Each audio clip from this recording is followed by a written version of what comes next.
Hello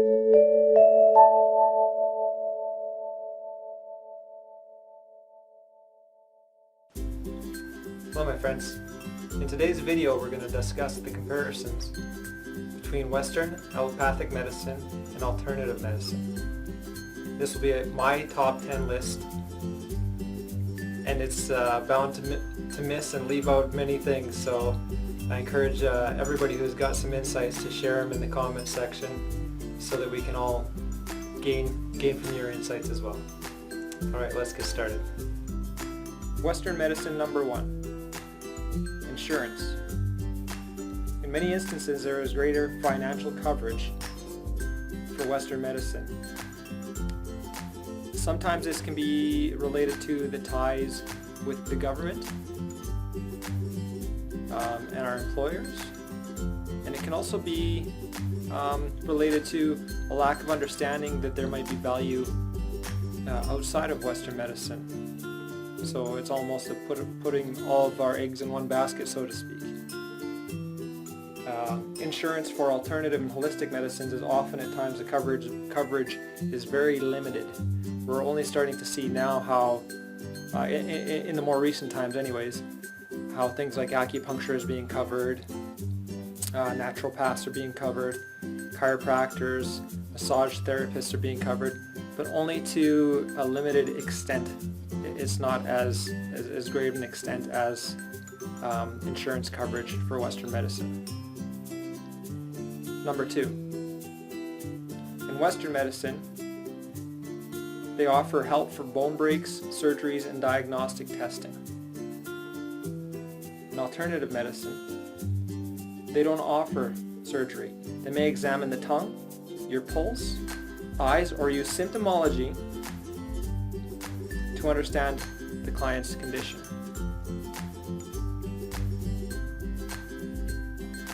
There's pros and cons to both approaches here. I know there's been times when I've discussed somebody even going the natural route, recommending that there might be certain tests that they can receive through a Western doctor. And the idea is to use the best of everything that we're trying to achieve. If that needs to happen through Western medicine, so be it. If that needs to happen through alternative medicine, so be it. Don't be so invested in either or as much as try to be more invested in what supports your health. Number 3. Western medicine may be essential in emergency situations. For example, if you get in a car accident and there's a great amount of damage, or you've got whether it's bone breaks or damage to your internal organs and all of these other things. There's limitations to herbs and acupuncture and all of those types of things. So we need to be realistic about what we're trying to achieve here.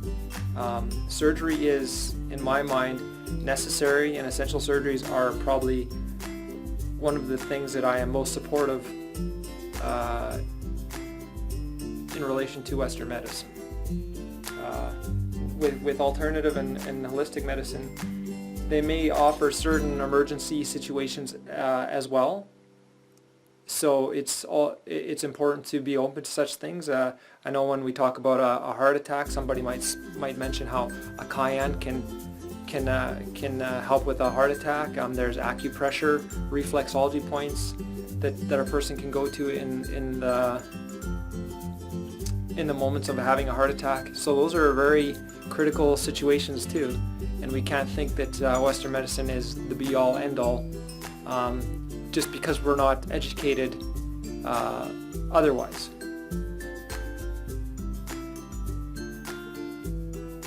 Number 4. Western. In Western medicine, they may use surgery or medication for treatment. In alternative medicine, they may use herbs, lifestyle changes, acupuncture, energy medicine, homeopathics, and more. You don't want to get to the point where you're necessarily refusing the help that you require. medication may be necessary for a short period of time or a long period of time in certain instances. And I don't want to disregard that. What I'm trying to encourage is to understand and contemplate and seek out to see if there aren't alternatives which can actually heal and rebalance and restore proper function to the body, so that we aren't dependent on these medications if we don't choose to be. A lot of these things should be open to our choice, but we're not really. The influence is heavily swayed in the culture that I was raised in anyways towards Western medicine, and we don't necessarily know that there are options to restore proper balance to the body unless we take our own time and efforts to seek that information out. Number 5, Western medicine addresses symptoms. They do not seek out the underlying cause. I'll throw a disclaimer here and say that most times they don't seek out an underlying cause. If you go to the doctor with acid reflux, they don't say, why are you having acid reflux? They'll give you a medication for the symptom, to in hopes of removing or reducing the symptom. Same with headaches. Same with a majority of what I've come to understand people go to a doctor for. Even say you've got diabetes.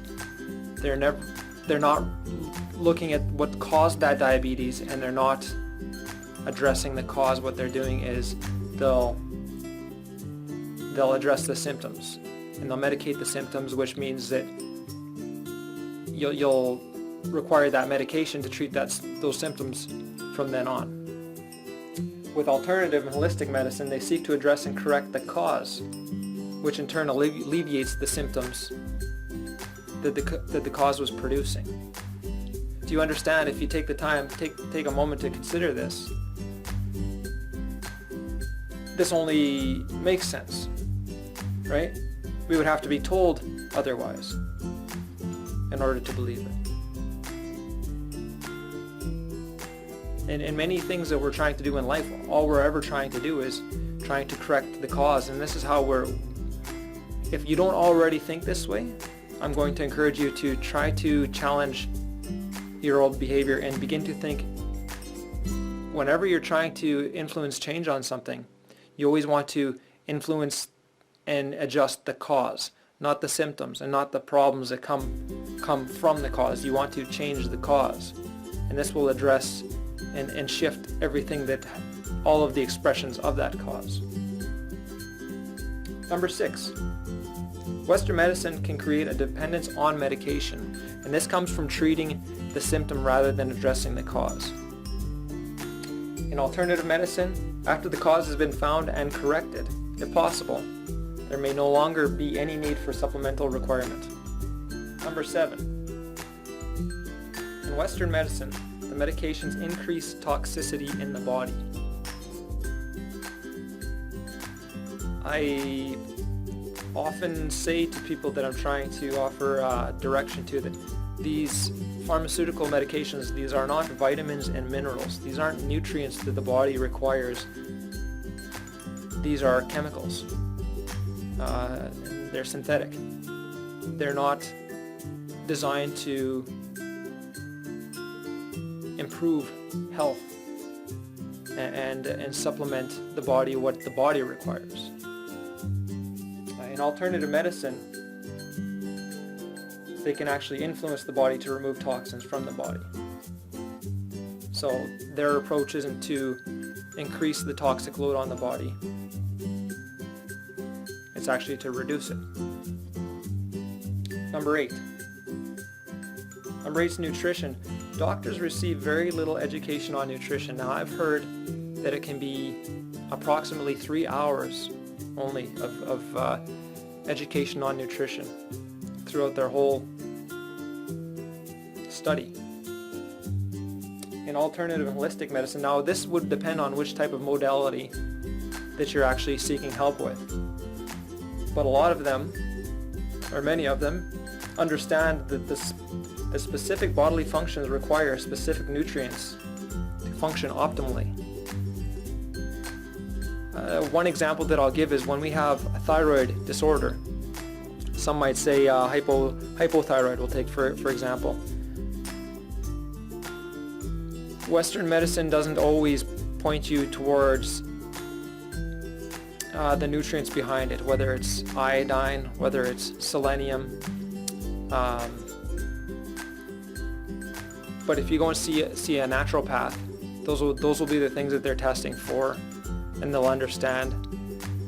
And instead of putting you on, if they find that you have hypothyroid, for example, the difference in approach would be from Western medicine would be put you on medication, a prescription for a thyroid hormone replacement, synthetic, as opposed to with a naturopath they would provide you an iodine supplement, maybe even a food version of it, a kelp or a dulse, and that would supply the body the required nutrient for your thyroid to function optimally.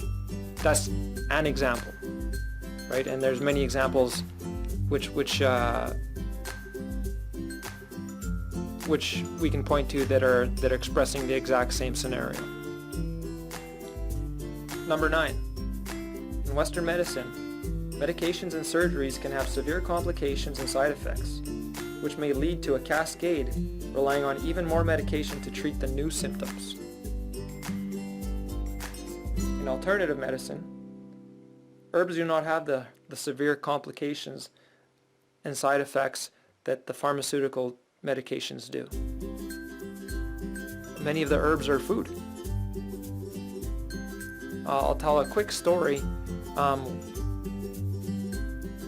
There was a person who had unused medication, and they asked me what I thought they should do with it, and they wanted to throw it in the garbage, and I said, no, you can't do that because those are toxic chemicals. So, they looked at me in disbelief. So what I did was I called the pharmacist, and I put them on speakerphone so that this person could hear the pharmacist speaking with me, and I said, we've got some unused medication here. Do we just put it in the garbage? And she asked what it was, and she says, nope. You bring them down to us, and we put them in the biohazard. Now, just as a comparison, say you go to a naturopath and you're having liver issues, an imbalance with your liver, and you're on milk thistle.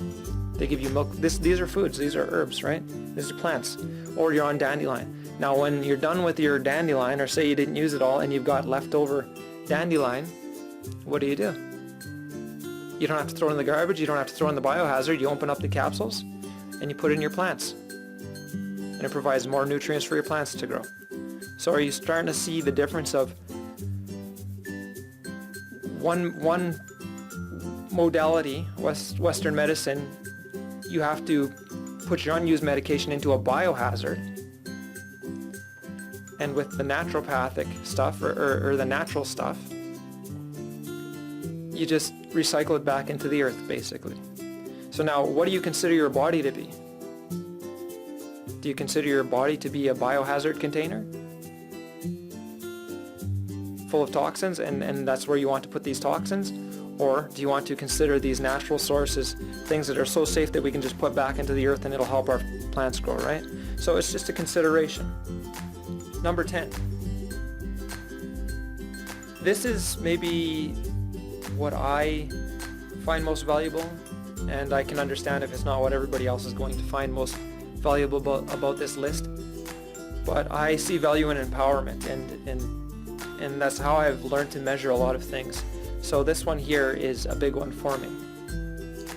So number 10, in Western medicine doesn't provide much influence for you in the manner of understanding your body's holistic functions and put you in the position of maintaining it yourself in a way that promotes your future health. It doesn't develop that connection. It doesn't encourage you necessarily to. What it does do is you go to a doctor for acid reflux and they say, okay, here's a pill. There's not always a, let's change your lifestyle, let's monitor your lifestyle, let's take a look, let's see what's going on at a causative level with your body. It's more about, I have this pain, here's the pill, we'll take it. Okay? It might not always be like that, but that's the trend that I see.